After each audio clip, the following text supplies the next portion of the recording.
Welcome back to Sissy Maya. Make sure to subscribe to our channel to never miss an update.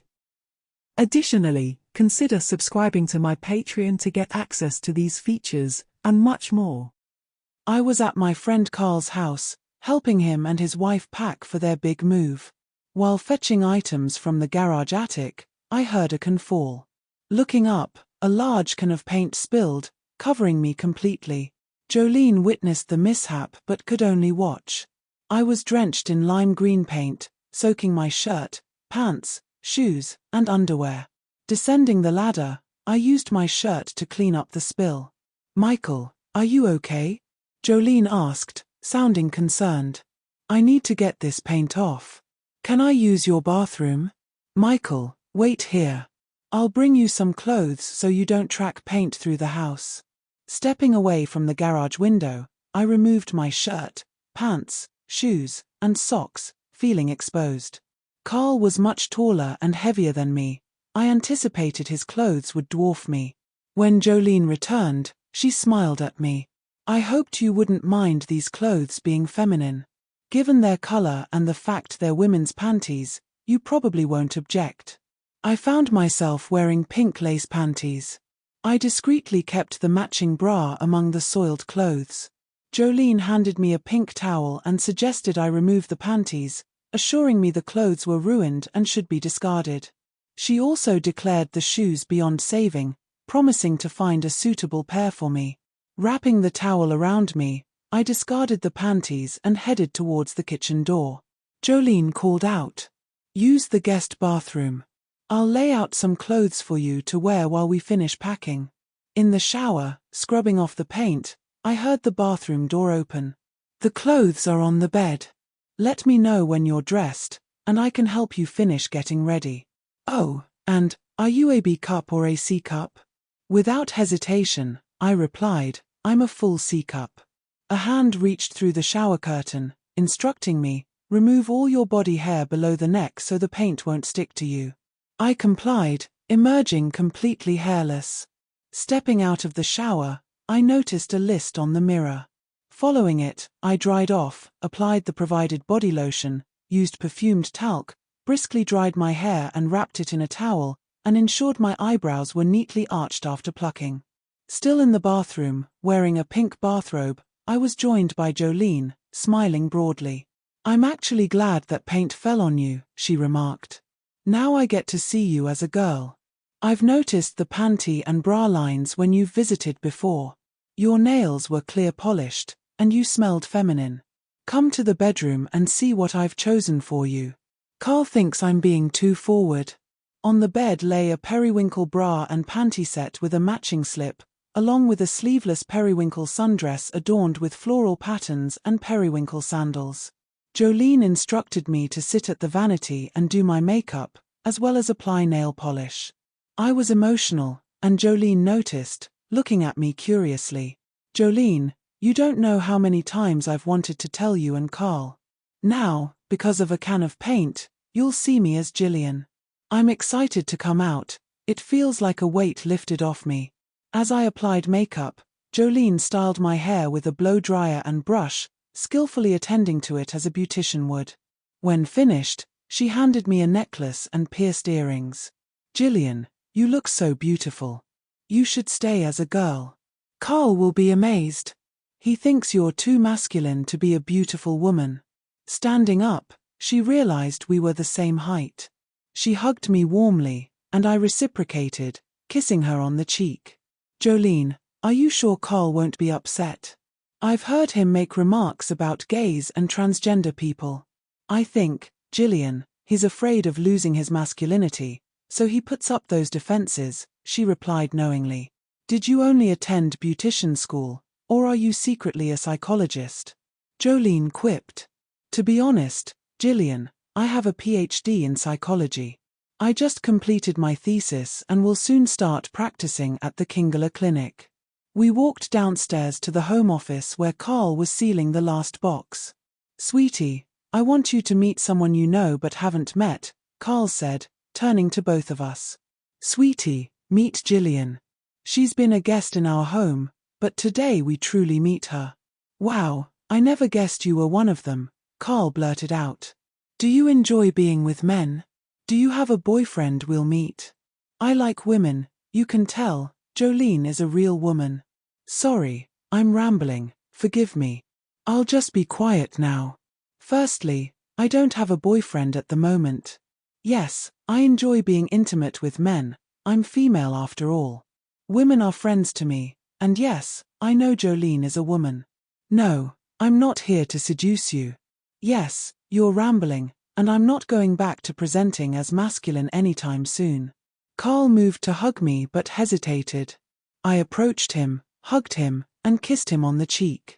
Thank you, I said softly. There was a quiet moment until the packers arrived unexpectedly. I called them when the paint incident happened, Carl explained. I thought since Jolene was helping you come out, you wouldn't want to do man's work in a dress. I called my friend Chuck, and he arranged for professional packers who could finish by 5 and deliver to my new address within 2 days. Jolene hugged and kissed Carl on the lips, beaming at him. She turned to me with a smile. Carl, you've taken this so well. I think Gillian and I should change into something dressier, and you can join us for dinner at Matorkin's. I'd be happy to join you. We watched as the packers meticulously packed everything into boxes. Soon, they were done and gone. Jolene had set out some clothes for us in the closet. Since we're the same size, you can wear my white dress, and I'll wear the pink one. Both dresses were identical in design but different in color, featuring a scoop neck and tulip hem. We dressed together in the bedroom. Gillian, when did you get breast implants? Jolene asked. These are all mine, I replied, cupping them in my hands. Really? And when did you start hormones? About 10 to 12 months ago, after being diagnosed as intersex. Intersex? I learned about that in school. I studied transgender issues and feel I could be a good therapist for someone seeking gender reassignment. I'm really happy for you, working with the Kingler Clinic. I know Leslie Kingler, she's my therapist. She signed my surgery letters a month ago but backdated them a year from when we started therapy. I've been dressing as a woman at work and away from you and Carl, afraid of losing your friendship. As I mentioned, Carl's afraid of losing his masculinity. His reaction to seeing you surprised me. Earlier, he was so concerned about what his friends would think. Even when we discussed you, he managed to make it all about himself. Men. You share something personal, and they turn it into a reflection on their own lives. Go figure. After we finished getting dressed, we headed to the living room. Carl smiled, taking Jolene's hand and then mine. I'm a lucky guy, with 2 beautiful women by my side. I'll turn heads tonight being seen with 2 fabulous women. I mentioned I needed to go home to get my purse. I had walked over in the morning and left my purse at home to avoid being discovered. My purse contained my driver's license and other identification. It only took a few minutes to get to my place. As I opened the door, a sudden blast knocked me back. I don't know how long I was unconscious, but when I woke up, I saw a bright light, possibly from an operating or emergency room. After a few seconds, it went dark again. When I finally managed to open my eyes, everything was blurry, and my body ached. I lay still as my vision cleared, noticing an open door and a uniformed man standing next to it.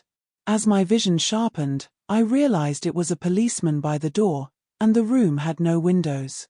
I felt around and found a call button attached to a wire. I wondered why they called it a remote when it wasn't wireless. I pushed the button, and I heard hurried footsteps. Next thing I knew, several people surrounded me. If you're not the attending physician or nurses, please leave the room, a commanding male voice instructed. Are you all right? Of course you are, you pushed the button, you're awake. I'm Nurse Julie Kearns, your attending nurse. Can you nod if you understand? I tried to respond but had no voice. Miss Huffland, I'm going to listen to your heart and check your pulse. Then Dr. Viet will speak with you. All right. I nodded. Oh, here are some ice chips to suck on. They'll help lubricate your throat and make it easier for you to talk. I gestured that I wanted to write something. Not now, Miss Huffland. You've just come out of a long sleep, and you'll need therapy to regain muscle function. The stethoscope felt cold on my chest. I wanted to scream, but I knew it wouldn't help. Very good, your breathing and heart rate are back to normal. I looked up and saw a man's face looking down at me. Miss Huffland, it's good to see you awake. You've been through a serious trauma. At one point, we weren't sure you'd make it. Not make it. What happened? I started searching for answers. The force that threw me into my house, the screams, were they mine? Where were Carl and Jolene? They should have been here by now. So it's been quite an ordeal. You understand we did what we had to do to save your life.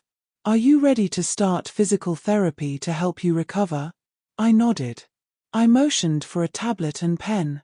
After physical therapy, your hand might be able to hold a pen or pencil again, we'll see. I continued sucking on ice as they wheeled me to physical therapy on a gurney. I watched the ceiling pass by and sensed when we turned. I didn't know where in the hospital we were, but I recognized when we reached the physical therapy area. Ms. Huffland is here for her first session. Let's work on getting her back to full function as soon as possible. A feminine face, Peggy's, looked down at me. Hi, I'm Peggy. I'll be your therapist as we work on rebuilding your muscle strength. She started massaging me, explaining it would make the physical part less painful. They always say that to put you at ease, but as a patient, it hurt. When I finally could speak and my vocal cords were lubricated, I screamed at Nurse Painmaker, telling her what I thought. She gently bent my fingers, which hurt less than my legs or arms. When she began manipulating my head, turning it side to side and up and down, the pain made me tremble. I lost track of time in that torment, only realizing I was done for the morning when she spoke again. Ms. Huffland, now that the morning session is over, I'll see you after lunch. We made such good progress this morning that the afternoon should be easier. My eyes were wide open. This afternoon, not again. I needed my voice back. I sucked on ice chips. As soon as one melted, another replaced it. Soon, I was back in my room. Gillian Huffland, I'm Detective Clayton Reynolds from the 5th Precinct. I want you to know we've identified who did this to you and are actively searching for the perpetrator as we speak. I understand you can't talk right now, so I'll speak to you again when your voice is back. For lunch, I had a cold milkshake followed by a glass of ice chips. When I finished the ice chips, I returned to physical therapy. Session 2 was tougher than the first. During the session, I screamed, my voice returning unexpectedly. It startled Nurse Painmaker, who in turn screamed, bringing several people running. I'm okay, the patient screamed, which startled me, and I screamed, Nurse Painmaker explained. She looked down at me and asked me to try speaking. Raspy and in short, soft words, I managed, it hurts like hell. Take it easy, Ms. Huffland. You could strain your vocal cords and lose your voice permanently. Dr. Viet arrived, and we spent time practicing words together. These short sessions continued. I drank warm honey water as part of our routine. Dr. Viet was eventually replaced by Peggy, who followed the same routine. She advised me to rest my voice, promising to continue the next day. Back in my room, I had a modified meal of warm soup and honey-infused warm water. After that, I fell asleep. The next morning, Peggy came to my room for voice exercises before I was taken to therapy. My ability to pronounce longer words and speak with a bit more strength improved. In therapy, I attempted to move my fingers, arms, legs, and head while waiting for Peggy. The pain was worse than if I had let her move them, but I persisted. When Peggy arrived, she watched and eventually massaged my extremities. For lunch, I had pured broth slightly warmer than the previous night's meal, accompanied by warm tea with honey. As I practiced words, my speech became less raspy. I could move my fingers and toes independently, although moving my arms, legs, and neck still caused pain. I continued to work hard each day, gaining strength in my extremities and making progress. I resumed full conversations and focused on regaining my ability to walk and use my arms. After some time, therapy ended one day, and I found Detective Reynolds sitting in the visitor's chair. "I heard you're able to hold conversations now and have full movement in your arms and fingers," he remarked. "You've been busy," I replied. "How long were you undercover as a woman?" "I think that's my business," I answered. "Not really. The guy who blew up the car with a bazooka must have thought you were getting too close to his business secrets. He was the one who fired the bazooka." "No, he hired a hitman to take you out. When you transitioned to male for the first time, he already had people watching you." "What was he hiding?" "I discovered his drug trafficking and prostitution ring, but he kept something very well hidden, known only to those close to him who feared reprisal if they spoke out. He was funneling money to support terrorist activities in Iraq and Afghanistan. He tried to kill me for that." "Where are my two friends who were with me?" "They didn't survive. The first shot hit the car, and the explosion threw you into the house, where the second shot was fired shortly after. Carl and Jolene, both dead because of me." "How bad was I when they brought me in?" "Well, Michael, you've completed your male-to-female transition. You've undergone full surgery. Right now, you're part of a trial to test the support of surgically implanted fallopian tubes with hormone release into your bloodstream. You've been under observation for the past 18 months and are now capable of conception and pregnancy." "Who are you really?" "A precinct detective wouldn't know the details of my surgery and what happened to me. Michael, or should I say Gillian, I'm Dr. David Adele. I was the lead physician who performed the surgery to implant your tubes and ovaries. I learned about your case through the news media. A close friend of mine, who heard from a police contact, informed me. How did you manage to be here?" "I thought only nurses, doctors, and my physical therapist were allowed near me. I have connections, and I obtained an ID stating I was a police detective." Just as he finished speaking, a group of police officers stormed into the room and tackled the man as he attempted to wield a syringe towards me. He missed, was subdued, and the needle fell to the floor. Amidst the struggle, I was placed in a wheelchair and escorted out of the hospital. I was then transported in a police van away from the facility. As we departed, I spotted my two friends, Carl and Jolene, sitting on a bench. They smiled at me and quickly moved next to the wheelchair. "I thought you both were dead," I exclaimed. Carl chuckled, "Too macho to die." When we saw that guy with the bazooka, Jolene and I jumped out of the car and took cover behind your neighbor's vehicle. We witnessed you being thrown into the house by the explosion, followed by a second shot. We stayed hidden until the police arrived and identified ourselves. Carl and I worked in the same precinct, so he knew that no one knew who was hurt or killed. The investigators decided to use me as bait, apologizing for the risk, but the room was bugged and under surveillance. Jolene smiled warmly at me. "Gillian, you've been through so much. I feared we might lose you. In one day, we thought we might lose you after you finally came out to us. We were transferred between several vehicles before arriving at a different hospital. Jill was assigned as my mental therapist, and Carl was listed as a doctor to ensure he could be near me at all times. The threat on my life wasn't over. Peggy arrived at the hospital, saying she had been assigned to continue working with me. I found it unusual, considering no one should have known where I was. I confided my suspicions to Carl. Carl explained that Peggy was an undercover police officer who had been a physical therapist before joining the force. So many people in disguise. It's hard to trust anyone, I admitted in frustration. Peggy was more attentive this time, unaware that I was also an officer. I started a walking regimen and made progress. "Gillian, can I ask you something?" Peggy inquired. "As long as it's not too difficult," I replied. "Are you related to Officer Michael John Huffland, whose house was bombed?" "Yes, I am. I was in the house when it was hit with a bazooka."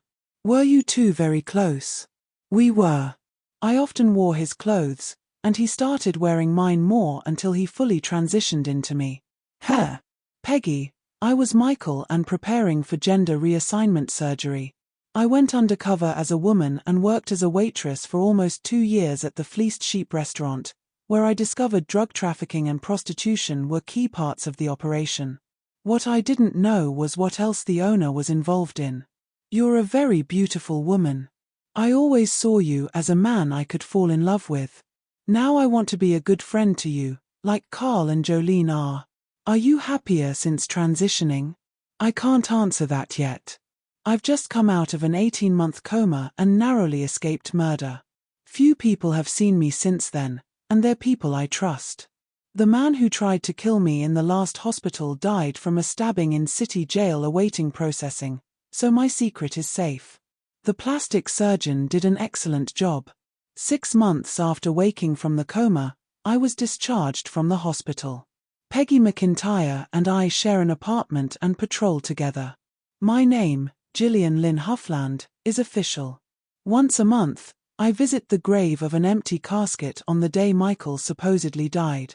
The owner of the Fleeced Sheep was arrested, tried, and is now in federal prison in solitary confinement. Carl and Jolene have 3 children, a boy, Michael John Viden, and twin girls, Gillian Lynn and Jolene Lacey Viden. I babysit them regularly. From the first day with my therapist until now, it hasn't been a typical journey for a transgender or intergender person. I survived because I had supportive friends and gained a new friend in Peggy, whom I trust with my life as my partner in the police car. The true path to happiness for someone undergoing surgery is a support network of close friends. Those who mind don't matter, and those who matter don't mind. With that adage, having support from those who matter makes the journey easier.